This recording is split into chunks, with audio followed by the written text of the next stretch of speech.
Shalom, salam sejahtera bagi kita semua. Kita bertemu kembali di channel Getsemani Ministry dan kita akan mendengarkan khotbah pada Minggu 9 Oktober 2022 yang mengambil tema Iman yang Menyelamatkan, diambil dari Injil Lukas pasal yang ke-17 ayat 11 sampai dengan ayat yang ke-19.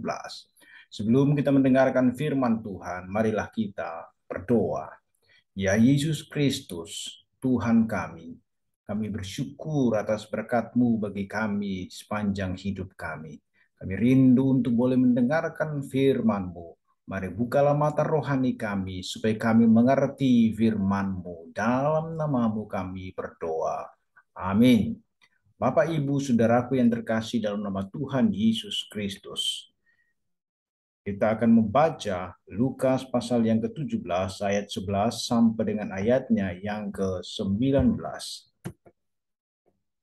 Dalam perjalanannya ke Yerusalem, Yesus menyusur perbatasan Samaria dan Galilea. Ketika ia memasuki suatu desa, datanglah 10 orang kusta menemui dia. Mereka tinggal berdiri agak jauh dan berteriak, "Yesus, Guru, kasihanilah kami." Lalu ia memandang mereka dan berkata, "Pergilah, perlihatkanlah dirimu kepada imam-imam." Dan sementara mereka di tengah jalan, mereka menjadi tahir. Seorang dari mereka ketika melihat bahwa ia telah sembuh, kembali sambil memuliakan Allah dengan suara nyaring. Lalu tersungkur di depan kaki Yesus dan mengucap syukur kepadanya.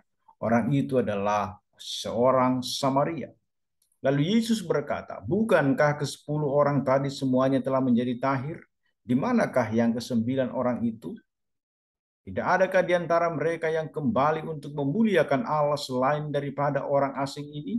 Lalu ia berkata kepada orang itu, "Berdirilah dan pergilah, imanmu telah menyelamatkan engkau." Demikian jawab pembacaan firman Tuhan. Berkatilah kita yang mendengarkan firman Tuhan dan mau melakukan firman itu. Bapak, Ibu, Saudaraku yang terkasih dalam nama Tuhan Yesus Kristus. Di dalam bagian ini, Alkitab mencatat Yesus sedang menuju ke Yerusalem. Yerusalem itu dianggap sebagai kota suci. Orang-orang Yahudi kalau menuju ke tempat suci mereka harus menguduskan dirinya. Tidak boleh menajiskan dirinya. Kenajisan diri bisa muncul dari luar masuk ke dalam.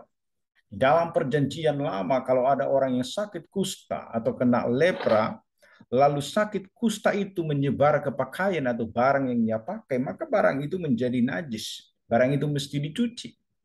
Maka orang Yahudi punya konsep untuk menghindari kenajisan mereka. Mereka harus mencuci tangan bahkan mandi untuk mentahirkan seluruh diri mereka. Dan mereka akan berusaha menjaga semua yang najis di luar supaya tidak masuk ke dalam. Yesus mengatakan bukan yang luar masuk yang menajiskan, tetapi yang dalam, yang keluar itu yang menajiskan. Jadi ketika Yesus di dalam perjalanan untuk eh, masuk kepada perbatasan, ini adalah wilayah yang sangat penting bagi orang yang kena sakit kusta. Di dalam hukum perjanjian lama, orang kalau sudah kena kusta, dia harus tinggalkan kota dan dia dikasih kota perlindungan, yaitu perbatasan yang terasing dari masyarakat. Orang Yahudi punya konsep kusta adalah penyakit dari Tuhan. Tuhan memberikan penyakit kepada orang kusta itu. Karena orang itu berdosa, maka setiap orang yang kena kusta, mereka dicap, dihukum, dan dikutuk oleh Tuhan. Di zaman dulu, kusta penyakit yang tidak bisa disembuhkan. Tuhan yang kasih penyakit ini, dan Tuhan yang bisa menyembuhkannya. Tidak ada manusia yang bisa menyembuhkan kusta. Itulah anggapan pada masa itu. Maka apa yang bisa kita ambil sebagai kebenaran firman Tuhan bagi kita pada khotbah melalui khotbah pada saat ini? Yang pertama, Bapak Ibu Saudaraku yang terkasih, kita melihat di ayat yang ke-11 sampai dengan ayat 13 bahwa Yesus mengasihi orang-orang yang berdosa. Kita lihat di sana bagaimana di dalam perjalanannya ke Yerusalem, Yesus menyusur perbatasan Samaria dan ketika memasuki bagaimana dia melihat kemudian ada 10 orang kusta menemui dia.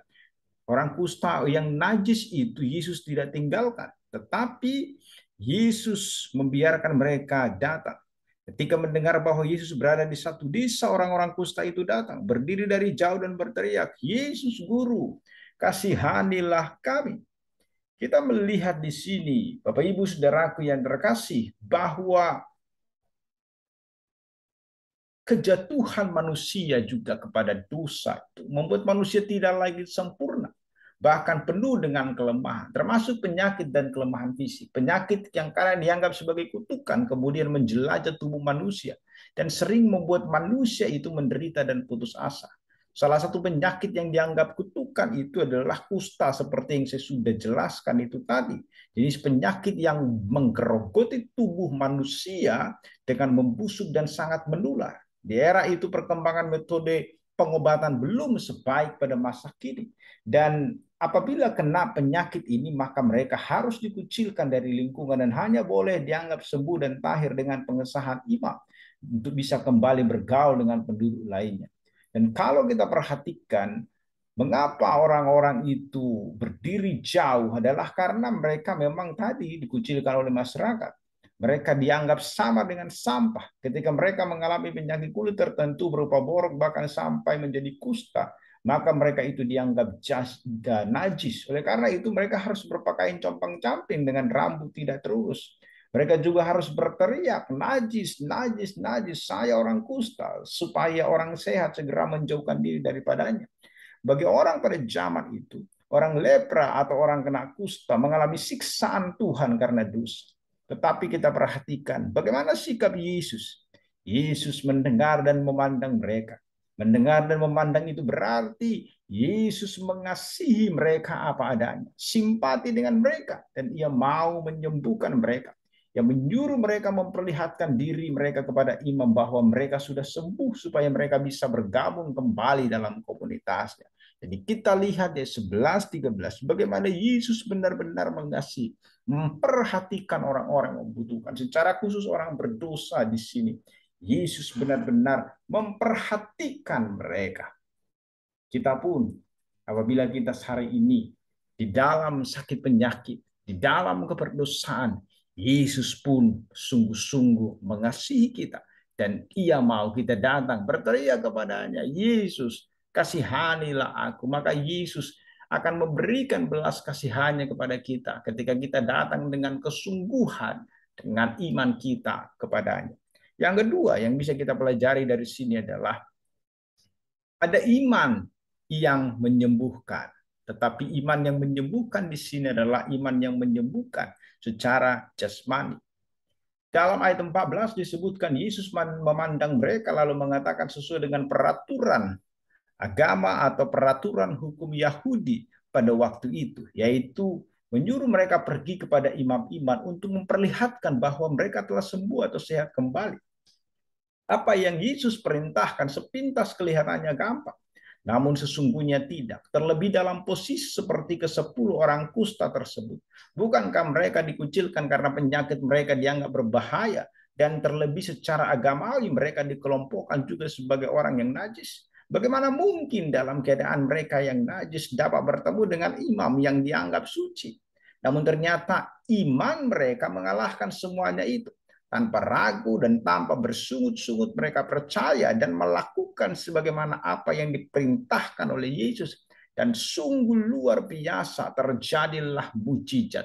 Disebutkan di tengah jalan mereka semua menjadi sembuh. 10 orang kusta itu tidak langsung meminta Yesus memberi kesembuhan. Mereka hanya meminta belas kasihannya agar sudi melihat penderitaan mereka. Yesus mendengar teriakan mereka dan menunjukkan kasihnya seperti yang sudah kita bahas tadi. Akan tetapi apa yang dia lakukan kemudian? Yesus tidak langsung menyembuhkan mereka. Ia pun tidak menjanjikan kesembuhan. Yesus terlebih dahulu ingin menguji apakah mereka taat. Dia memerintahkan mereka pergi menemui imam.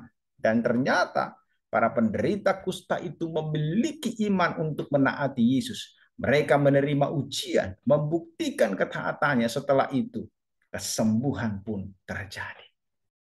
Bapak Ibu Saudaraku yang terkasih, dari sini kita belajar ketika kita mengimani sesuatu hal dan sungguh-sungguh percaya, apakah mujizat itu bisa terjadi? Iya, kalau Tuhan mengizinkan, Tuhan menyembuhkan kita, maka Tuhan bisa memberikan kesembuhan itu bagi kita.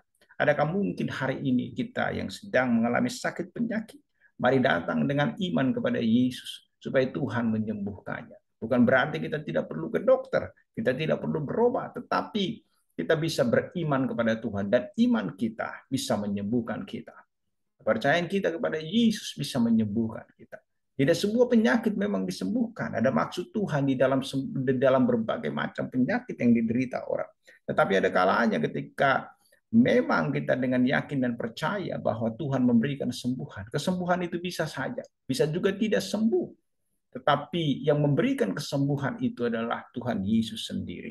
Kadang-kala kesembuhan itu diberikan melalui pengobatan yang kita lakukan, melalui dokter dan lain sebagainya. Yang jelas bahwa Tuhan bisa berkarya lewat apa saja untuk memberikan kesembuhan. Di dalam kasus 10 orang kusta ini, Yesus sendiri yang langsung memberikan kesembuhan kepada mereka. Yang ketiga, Bapak Ibu Saudaraku yang terkasih, adalah iman yang menyelamatkan. Kita perhatikan bahwa di dalam ayat yang ke-15 sampai dengan ayat yang ke-19, bagaimana orang Samaria itu kemudian setelah dia sembuh, dia kembali kepada Yesus, menyembah Yesus. Kesembuhan kepada 10 orang itu terjadi karena iman, seperti yang sudah saya sebutkan tadi. Mereka percaya bahwa Yesus sanggup menyembuhkan meski belum melihat dan kemudian pergi kepada imam. Dan akhirnya terjadilah kesembuhan itu. Keyakinan mereka akan kuasa Yesus sungguh besar. Itulah iman. Akan tetapi bagi 9 orang yang tidak kembali, kesembuhan fisik adalah hal yang utama. Bukan Tuhan Yesus yang telah menyembuhkannya. Mereka menerima kasih ilahi akan tetapi tidak menganggap sentuhan ilahi. Mereka kehilangan kepekaan rohani dan lebih mengutamakan hasil yang diperoleh bagi dirinya sendiri. Bukan fokus pada pemberi karunia itu untuk kepentingan yang lebih panjang. Disinilah bedanya diselamatkan dari persoalan, yaitu penyakit, beban pikiran, dan lainnya, tetapi tidak diselamatkan di dalam kehidupan yang kekal. Kita kemudian melihat bahwa siapa yang sungguh-sungguh beriman dan diselamatkan.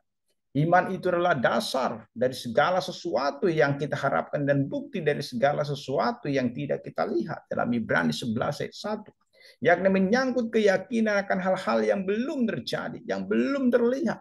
Seseorang dapat mengatakan bahwa ia percaya dan beriman hidupnya suatu saat akan menjadi pilot yang berhasil, pengusaha yang sukses, memiliki karir hingga puncak dan sebagainya. Allah juga kadang memberikan kebaikan pada orang seperti itu. Akan tetapi, ia melihat semuanya itu terjadi karena usaha, kerja keras, dan kerja cerdasnya. Maka perlu kita catat bahwa ini adalah iman duniawi, iman yang berlandaskan dan berasal dari kekuatan dirinya sendiri atau pertolongan keluarga atau kerabat lainnya.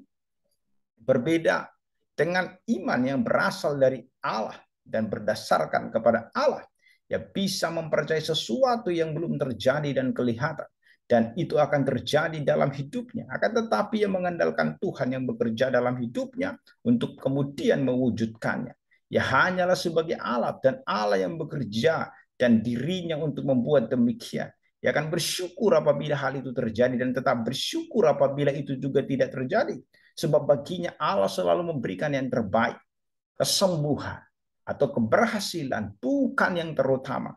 Akan tetapi Allah melihat, Allah bekerja dalam hidupnya dan akan memberikan kepadanya hidup kekal selamanya. Itulah ya iman yang menyelamatkan. Dan itulah yang terjadi pada orang Samaria itu sebab imannya telah menyelamatkannya. Bapak Ibu Saudara yang terkasih, sebagai penutup di dalam perikop kita hari ini, bahwa keselamatan itu jauh lebih penting daripada kesembuhan fisik. Sebab orang sembuh belum tentu selamat, sedangkan orang yang memperoleh keselamatan akan mendapat kesembuhan.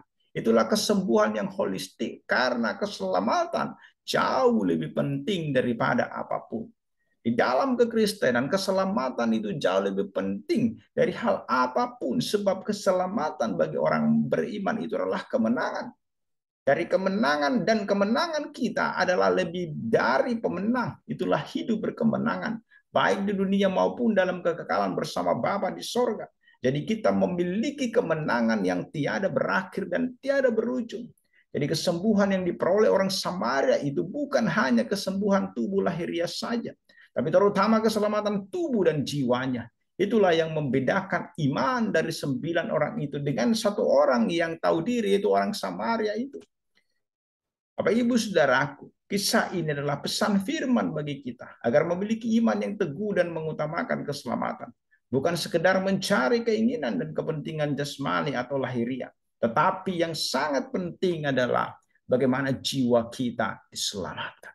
Karena ketika kita percaya kepada Yesus, sama seperti orang Samaria itu, yang datang kepada Yesus karena menyadari bahwa dia adalah orang yang sangat berdosa dan Tuhan telah memulihkannya secara fisik. Tetapi ketika dia datang, Yesus memulihkannya secara rohani, dan itu adalah sukacita yang paling besar ketika hidup kita sudah di dalam Tuhan dan keselamatan itu sudah menjadi milik kita. Kiranya kita datang kepada Yesus bukan kepada yang lain, dan Yesus akan memulihkan hidup kita. Dan Yesus akan lahir dan hadir di dalam diri kita, sehingga kita menjadi anak-anak Allah. Dan ketika sangkakala Allah dibunyikan, nama kita tercatat dalam kitab kehidupan itu dibacakan, sehingga kita bersama-sama dengan Yesus itu di dalam sorga yang kekal. Iman Kristen adalah iman yang sungguh-sungguh hidup. Iman yang akan memberikan keselamatan bagi orang-orang yang percaya kepada Yesus. Amin, mari kita berdoa. Bapa di dalam surga, kami bersyukur untuk berkat-Mu lewat firman-Mu yang sudah boleh kami dengarkan. Biarlah kami menjadi pelaku-pelaku firman. Biarlah kami semakin percaya bahwa Yesuslah Tuhan dan Juru Selamat kami secara pribadi. Sehingga ketika kami percaya dan menerima Yesus, kami pun bersama-sama dengan Kristus di dalam Firdaus itu. Segala kemuliaan bagi-Mu Tuhan. Dalam Kristus Yesus, kami berdoa dan bersyukur kepadamu. Amin.